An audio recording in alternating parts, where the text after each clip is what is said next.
Salut, c'est Philippe de Mediacom TV. On se retrouve aujourd'hui pour le 5e épisode de la série C'est tout comme, dans lequel nous allons parler de la communication chez les sourds. Je suis alors allé rencontrer Frédéric Frébourg, sourd profond, mais avant tout professeur et formateur en langue des signes. Chaque jour, il met ses compétences, ses qualités humaines au service d'entreprises, d'étudiants ou encore de familles. Je tenais également à remercier Fanny d'Autremepuis qui nous a accompagnés durant toute la durée de cette vidéo en qualité d'interprète. A tout de suite.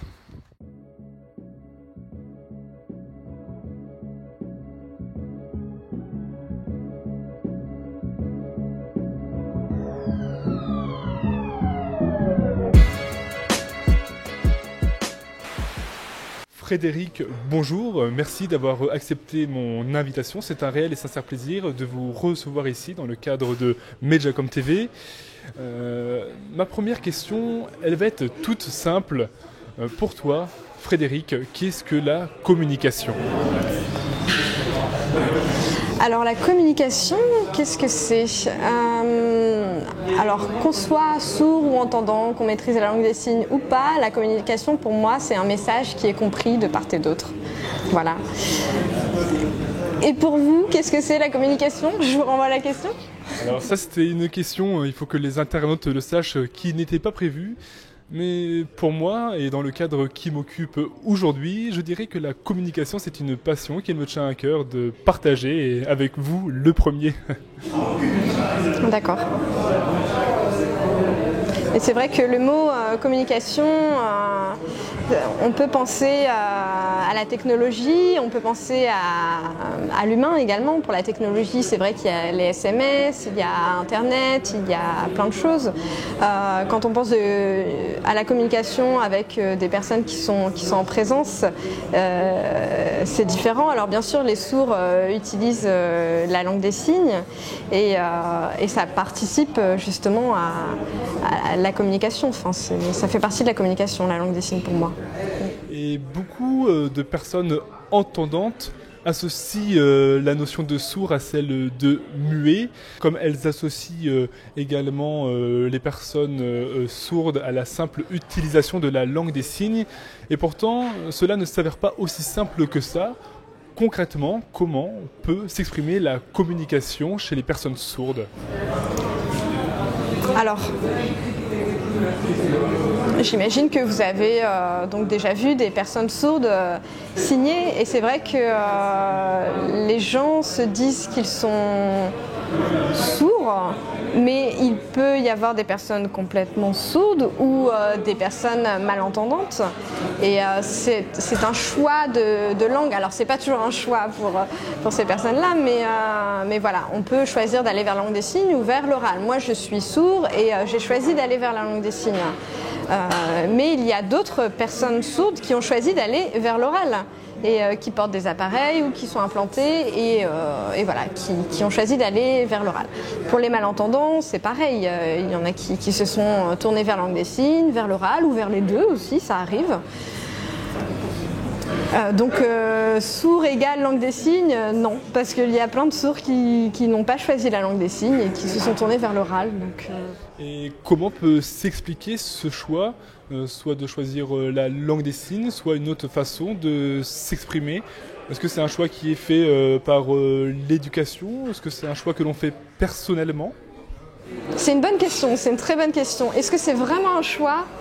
Je sais pas, parce qu'on peut être forcé aussi. Je pense qu'il y a des personnes qui ont été forcées, des personnes sourdes qui viennent d'une famille entendante. Et quand l'enfant sourd naît, alors bien sûr les parents rêvent que leur enfant soit comme les autres enfants, rêvent qu'il parle. Donc ils vont choisir l'implant ou l'appareil. Donc il y aura un petit peu d'influence. Enfin voilà, ils orienteront leurs enfants vers l'oral plutôt que vers la langue des signes. Mais on peut imaginer une même situation où voilà, l'enfant en grandissant découvre son identité entre guillemets et voilà, décide de faire son propre choix et d'en faire un autre, d'aller vers la langue des signes par exemple, ou de rester dans l'oral, mais en tout cas il peut faire son propre choix en grandissant. Et alors du coup, en revenant à la langue des signes, est-ce qu'il y a une barrière entre les différentes nationalités? En somme, est-ce que la langue des signes est universelle? C'est vrai qu'il y a beaucoup de personnes qui confondent aussi les mots langue des signes et langage. C'est vrai qu'on peut entendre langage et c'est vrai qu'on dit, alors je vais expliquer un petit peu la différence, mais on dit la langue des signes, parce que c'est pas un langage, c'est une vraie langue à part entière parce qu'il y a une grammaire, il y a une syntaxe, etc. Donc comme à l'oral, voilà, on retrouvera les mêmes paramètres. Ensuite, les langues sont différentes selon les pays, tout simplement parce que la langue est le reflet d'une culture. Par exemple, en France, voilà, on a la langue française et on a la langue des signes française. En Italie, il y aura la langue des signes italienne. Chaque pays a sa propre langue des signes et comme elle a sa propre langue orale, tout simplement. C'est le reflet d'une culture, donc c'est comme ça. Et il n'y a pas de langue unique, de langue des signes unique, de langue universelle, il n'y en a pas. Mais il y a une langue des signes internationale, si vous voulez, ça existe. Si par exemple, moi je rencontre une personne sourde qui vient d'un autre pays, pour qu'on puisse échanger,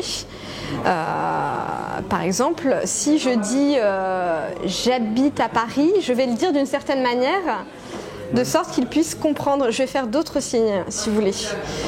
Je vais utiliser des signes internationaux pour qu'il puisse comprendre. J'aimerais parler des moyens de communication qui sont actuellement mis en place pour favoriser et pour garantir au mieux votre intégration, l'intégration des personnes sourdes au sein de la société. Quels sont ces moyens qui sont mis en place? Est-ce que tu as pu constater des progrès depuis quelques années ou reste-t-il encore beaucoup de chemin à parcourir? C'est vrai que les personnes sourdes profitent énormément des nouveaux moyens de communication pour pouvoir échanger. Voilà, par exemple, voilà, nous, c'est important d'utiliser, même pour notre rencontre aujourd'hui, voilà, avant c'est passé par des mails, c'est passé par des messages. Après, est-ce que ça facilite complètement l'intégration? Je sais pas, je suis partagée, oui et non, je dirais.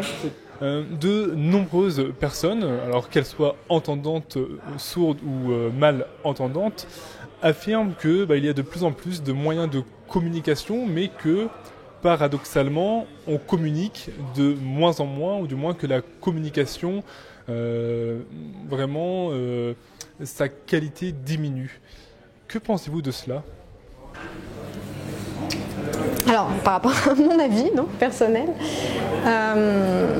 au niveau des moyens de communication, c'est vrai que quand on rencontre des amis, qu'on va boire un verre ou qu'on va au cinéma, ou voilà, ça fait énormément plaisir de pouvoir partager un moment comme ça. Après, quand on va au cinéma, par exemple, il y a quand même des limites pour nous, parce que s'il n'y a pas de sous-titrage sur un film ou s'il n'y a pas de version en langue des signes, bien sûr, ce sera limité. Après, si on rencontre une personne et que cette personne ne connaît pas la langue des signes, ce sera difficile, pour moi en tout cas, de communiquer avec elle. Alors, ce que j'espère, c'est qu'il y ait de plus en plus de personnes qui connaissent la langue des signes pour faciliter tout simplement les échanges. Mais c'est vrai que j'ai l'impression que la langue des signes devient de plus en plus appréciée, même des entendants. Je vois dans l'école où je suis et dans l'université où j'étais, où il y a de plus en plus de jeunes qui veulent apprendre la langue des signes. Est-ce que d'après toi c'est un simple phénomène de mode ou est-ce qu'ils veulent vraiment connaître cette culture et se l'approprier? Alors pour moi il y a oui et non, encore une fois. Oui, parce que c'est vrai que depuis la loi de 2005, la loi sur l'accessibilité, il y a une option bac au lycée qui est de plus en plus présente. Il y a des cours de langue des signes aussi dans quelques collèges. Voilà, donc ça permet aux jeunes de découvrir un petit peu et puis voilà, il y a de plus en plus de jeunes qui s'y mettent.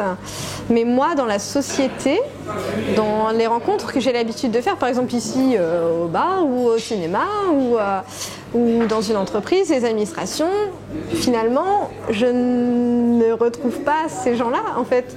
Et je suis souvent bloquée et on est tous les deux handicapés. Dans ce cas-là, si je rencontre une personne qui ne maîtrise pas la langue des signes, le handicap est partagé, comme on dit. Alors j'espère qu'à l'avenir, voilà, de plus en plus de personnes maîtriseront cette langue. Et voilà, pour que la société soit accessible aux personnes sourdes et pour que aussi les personnes entendantes aient accès au discours des personnes sourdes. Et c'est vrai que si la personne entendante connaît la langue des signes, il pourrait être intégré beaucoup plus dans un groupe de personnes sourdes. Donc j'espère qu'à l'avenir, de plus en plus de personnes maîtriseront la langue. Oui. Ça c'est vrai, on pense souvent à l'inverse, au fait que les personnes sourdes soient intégrées à la communauté des entendants, mais c'est vrai qu'on ne pense pas forcément à l'inverse, c'est plutôt intéressant d'avoir ton point de vue là-dessus. Ma toute dernière question, Frédéric, est-ce que tu aurais quelques conseils, quelques trucs et astuces pour que les personnes entendantes puissent mieux communiquer avec des personnes comme toi, avec des personnes atteintes de surdité ?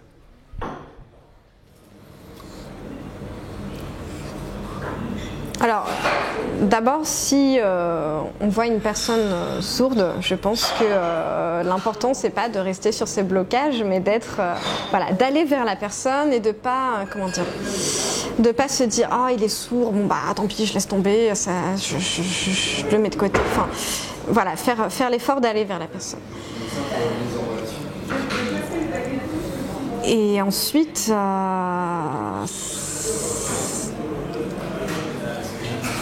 c'est vrai que dans la société majoritairement entendante, on sent qu'il y a des idées reçues un petit peu sur les personnes sourdes et on a tendance un peu à les mettre à l'écart. Et voilà, de toute façon, voilà, si on rencontre une personne et qu'on a envie de communiquer avec elle, voilà, il ne faut pas se dire qu'il y a des blocages, il y a toujours des solutions, passer par l'écrit ou le mime ou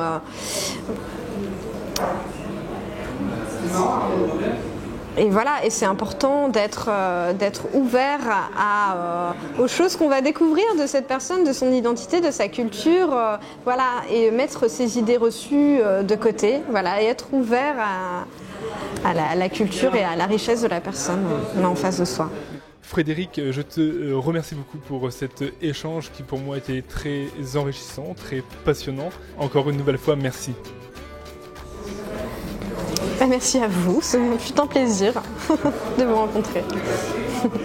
Avant que la vidéo ne s'achève, je tenais à vous inviter à aller jeter un petit coup d'œil aux sites respectifs de Frédéric et de Fanny pour voir les services et les prestations qu'ils peuvent vous offrir. Les liens sont dans la description de cette vidéo. Quant à vous, n'hésitez pas à vous abonner, à commenter, à liker, à partager cette vidéo, mais surtout, communiquer. C'était Philippe de Medjacom TV. Tchuss. Il est pas mal ce petit appareil. Le dialogue social n'a pas besoin de communication. Le dialogue social a besoin de relations. D'accord ? Il y a des choses qui ont besoin d'être dites et d'autres, à un certain moment, de ne pas être dites.